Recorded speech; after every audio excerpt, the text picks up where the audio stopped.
محبت اللہ کے لیے۔ میرا سوال یہ ہے کہ اکثر یہ جملہ بولا جاتا ہے کہ اگر کسی سے محبت رکھو تو وہ بھی اللہ کے لیے رکھو، اور نفرت رکھو تو بھی اللہ عز و جل کے لیے رکھو۔ حدیث پاک ہے الحب للہ والبغض فی اللہ، محبت بھی اللہ کے لیے اور بغض یعنی دشمنی بھی اللہ کے لیے۔ یہ حدیث شریف ہے، اگر رکھنی ہے محبت تو صرف اللہ کے لیے ہو، کسی کے حسن و جمال کو دیکھ کر، کسی کی دولت و مال کو دیکھ کر، اس کے ایکشن، اس کی وہ چٹپٹی باتوں کو دیکھ کر محبت نہ کی جائے۔ جس سے بھی محبت کی جائے صرف اللہ تعالیٰ کی رضا کے لیے محبت کی جائے، نیکی ہے، اس میں پرہیزگاری ہے، تو یہ محبت کے اچھے ذرائع ہیں۔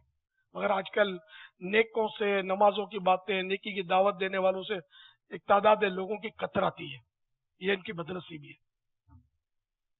اور دشمنی بھی اپنی نفس کی خاطر کہ نہ رکھی جائے، اپنی ذات کی خاطر، بلکہ اگر وہ اللہ کا دشمن ہے تو واقعی وہ ہم اس کے دشمن، ہمارے کسی کام کا نہیں ہے۔